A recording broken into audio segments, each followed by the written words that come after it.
16 сентябрда Түркиянын борбору Анкарада Кыргызстандын жарандыгын алган Орхан Инандынын соту башталды. Бул тууралуу мамлекеттик Анадолу маалымат агенттиги билдирди. Инандынын ишин Анкара шаарынын жогорку соту карап жатат. Айыпталуучу видео конференция аркылуу өзү жаткан түрмөдөн катышат.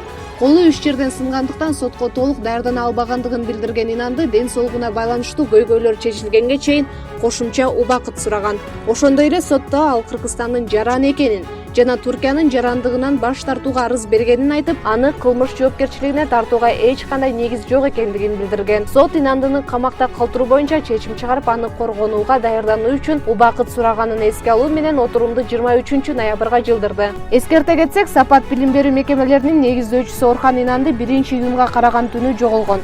5-июлда Түркиянын президенти Режеп Тайип Эрдоган атайын кызматтар аны Анкарага алып келгендигин айткан.